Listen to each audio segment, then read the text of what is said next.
வணக்கம்.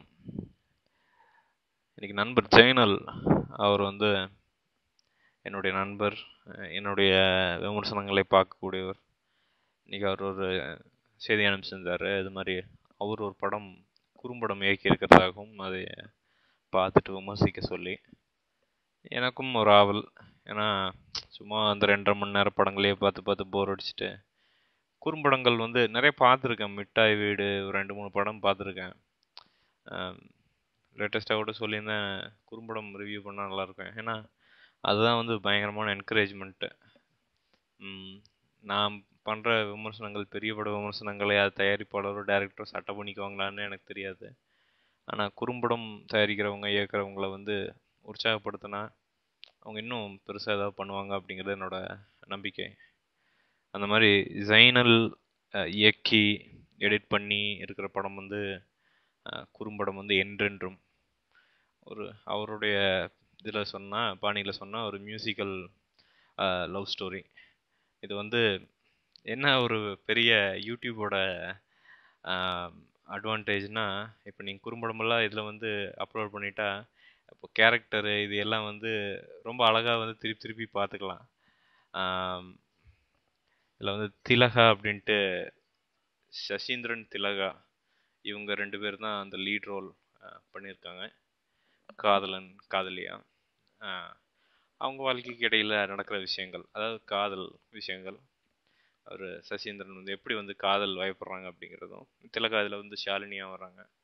அவங்க எப்படி இந்த காதல் வலிக்கு விழுகிறாங்க, இடையில நடக்கிற சந்திப்புகள், கடைசியில் எப்படி போய் அந்த காதல் முடியுது, சக்ஸஸ் ஆகுதா இல்லையா அப்படிங்கிற ஒரு சிம்பிள் ஒரு அழகான லைன். என்னதான் திருப்பி திருப்பி அந்த லைன் சொன்னாலும் காதல் அப்படிங்கிறது எப்படின்னா அது வந்தால் தான் தெரியுங்கிற மாதிரி எத்தனை தாட்டி சொன்னாலும் டப்புன்னு போர் அடிச்சிடாது. அது ஒரு பெரிய விஷயம், காதல் பற்றி இருக்கிற பெரிய விஷயமா தான் உலகத்தில் இன்றைக்கும் லவ் ஸ்டோரி எடுத்தால் ஏன் ஜெயிக்குது அப்படின்னா அதை காட்டிக்கு தான். அது மாதிரி காதல் சப்ஜெக்ட் எடுத்துகிட்டு பண்ணியிருக்காரு. உண்மையை சொல்லணும்னா பல மட்டமான 3ஆம் ரக கமர்ஷியல் படங்களுக்கு ஜெயனல் இயக்கியிருக்கிற என்றென்றும் படம் எவ்வளவோ பரவாயில்ல. இதுதான் உண்மை. ஏன்னா வல்கரிசம் எல்லாம் அரைகுறை ஆடை போட்டு கலாச்சாரத்தை கெடுக்கிறத விட ஒரு யூகேல இருந்துட்டு ஒரு தமிழரா ஒரு மென்மையான காதலை பிரதிபலிக்கிறது அப்படிங்கிறது அதுவே அவங்களுடைய அந்த மைண்ட் செட்டு விஷயங்கள்லாம் காட்டுது. ரொம்ப ஆரோக்கியமான ஒரு விஷயம் இப்படி ஒரு கதையோட வர்றது அப்படிங்கிறது. ஒரு டைரக்டர்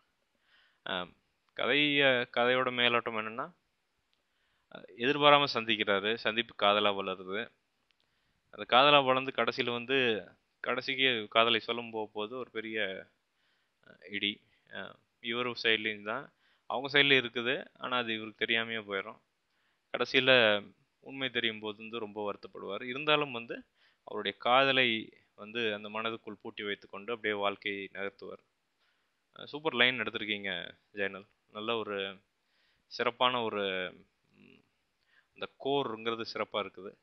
என்ன மைனஸஸ் அப்படின்னா என்னென்னா, இப்போ நான் ரிவ்யூ பண்ணுறேன்னா இது ஒரு சும்மா வெப்கேமு. நான் ஆக்சுவலாக இது அவசரமாங்களோட நிறைய நேர விரயமா அப்படின்ட்டு இதில் பண்ணுறேன். இல்லைனா நான் எஸ்டி கேம் ஏதாவது யூஸ் பண்ணி தான் பண்ணணும் அப்படின்னு நான் நினைக்கிறேன். ஏன்னா அந்த குவாலிட்டியை மக்கள் எதிர்பார்க்குறாங்க, அந்த பிக்சர் குவாலிட்டி இதெல்லாம் மக்கள் எதிர்பார்க்குறாங்க. அப்போ நம்ம இருக்கும்போது அந்த சில சீன் அந்த ஆரம்பிக்கிறப்ப அந்த சீன் அப்படி கீழே நின்று அப்படி திரும்புகிறார்ல, அந்த ஆரம்பிக்க சீன் அதெல்லாம் பார்த்திங்கன்னா கேமரா ஷேக் ஆகுது. அந்த ஷேக் ஆனாலே எப்படின்னா சில சீன்லாம் ஷேக் ஆகணும். இப்போ நடந்து போகிறாங்கன்னா ஷேக் ஆகுது, ஓகே. சில சீன்லாம் எப்படின்னா அந்த ஸ்டெடி கேம் இருந்தால் தான் சீன் நல்லா உள்வாங்கும்.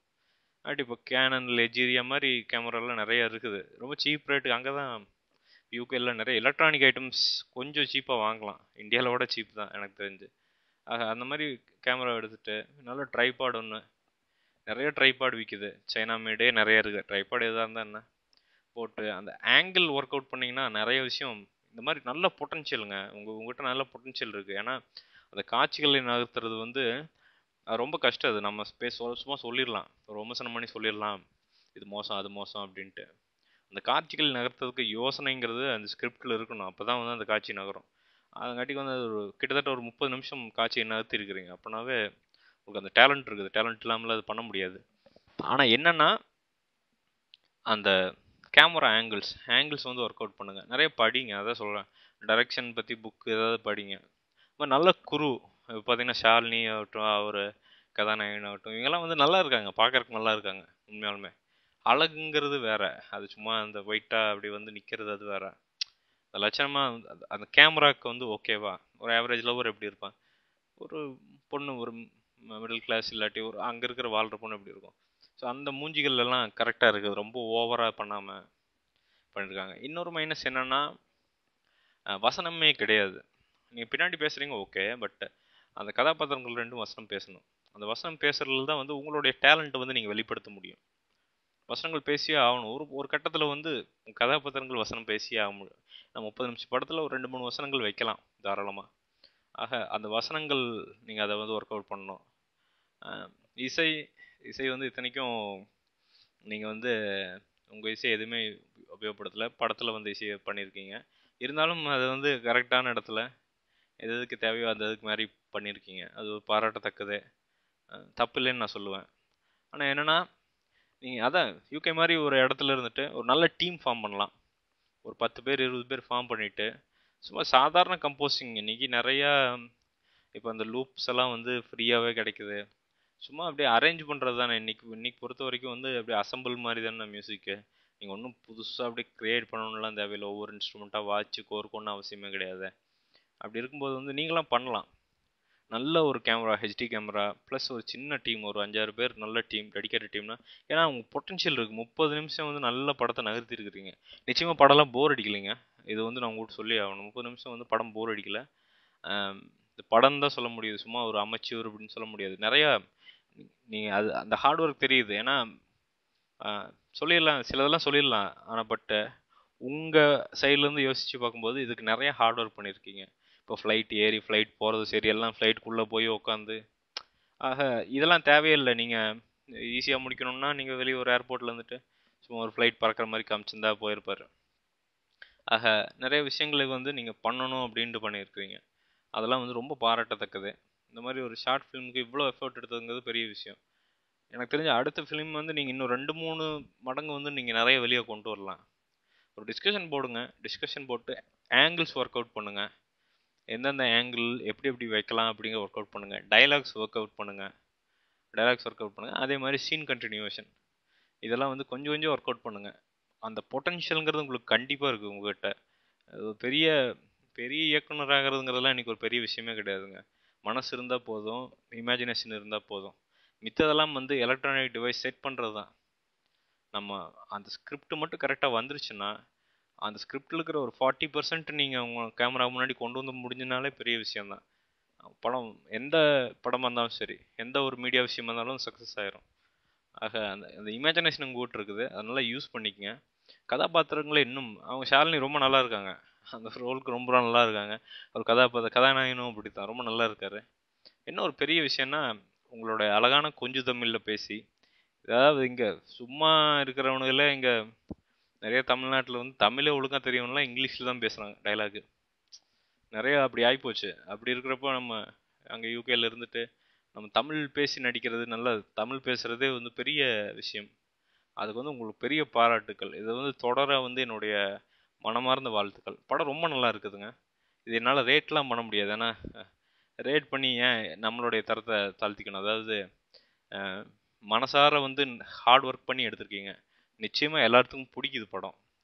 ஆக நண்பர்களே, இந்த படத்தை பாருங்கள், நீங்கள் ஊக்குவிங்க. இந்த மாதிரி நண்பர்கள்லாம் வந்து நம்ம ஊக்குவிக்கணும்.